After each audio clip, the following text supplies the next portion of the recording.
The 100-acre Northwest Michigan Horticultural Research Center, located in Traverse City, sits in the 5-county northwestern region that produces almost half of the U.S. supply of tart cherries and is responsible for 83% of sweet cherry production in Michigan. This research center was established in this area because of the concentration of fruit that we have.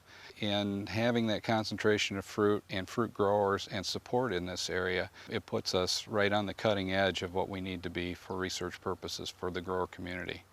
Funded through the efforts of the Northwestern Michigan area fruit industry, the center is the premier research site for integrated pest management and horticultural production and handling. It would be very difficult for me to be able to do this off this property.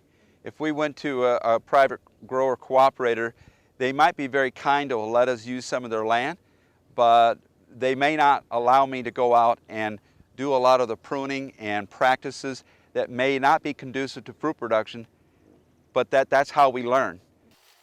One practice will work, another may not, and I don't think too many growers would give up fruit production for the sake of understanding what one practice will work and one won't. So it's very important for us to establish this on a research facility like the Northwest Station.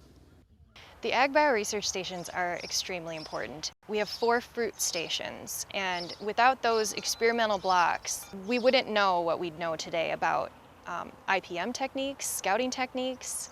Although we do a lot of on-farm research as well, those research stations are critical for helping us to answer questions that are tricky, like what is this pest doing, and can we let it go enough to actually study it and get populations high enough to study it.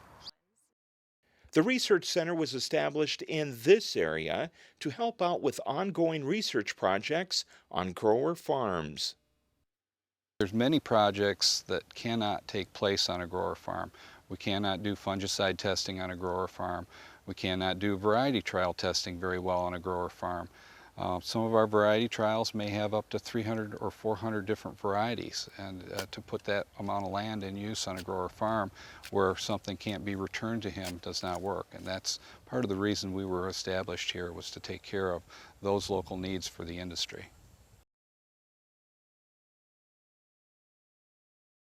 Michigan State University AgBioResearch, changing the face of science.